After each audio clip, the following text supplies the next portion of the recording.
Donc là, nous sommes sur l'archipel des îles du Salut. Sur la gauche, ici, c'est l'île Saint-Joseph. Nous sommes actuellement sur l'île Royale. Et puis de l'autre côté, ce sera l'île du Diable. Mon travail et ma passion, c'est d'étudier, de préserver et de mettre en valeur tout le patrimoine historique et naturel de ce site fabuleux. Là, c'est un capucin de taille moyenne, une des deux espèces qu'on a ici sur l'île Royale.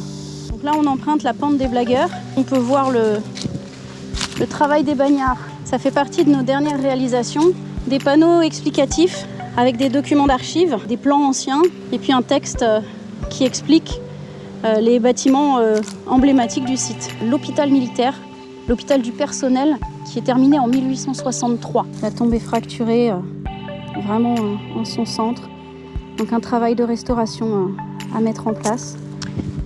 Donc là, on va voir le quartier disciplinaire avec une partie qui a été restaurée où on voit bien l'enduit.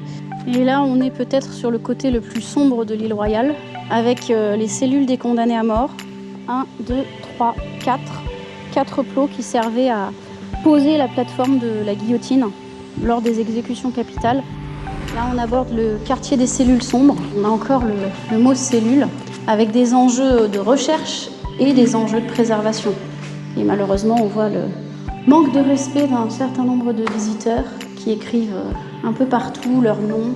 Donc là, on rentre dans une de ces cellules, on voit l'emplacement du lit avec des montants métalliques. Et puis surtout, ce qui est passionnant et ce qu'on est en train d'étudier, c'est tout ce que les bagnards nous ont laissé sur le mur.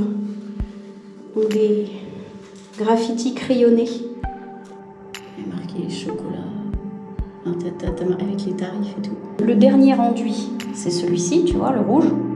Et en fait, cette écriture-là, elle est en dessous. Donc on est sur quelque chose qui est encore plus ancien, qui date des années 30, juin 1930 quelque chose.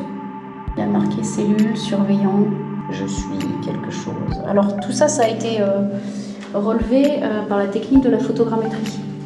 Ça devient urgent de connaître ces graffitis, de les inventorier, tout ce qui est vraiment les graffitis des bagnards, et puis de les préserver.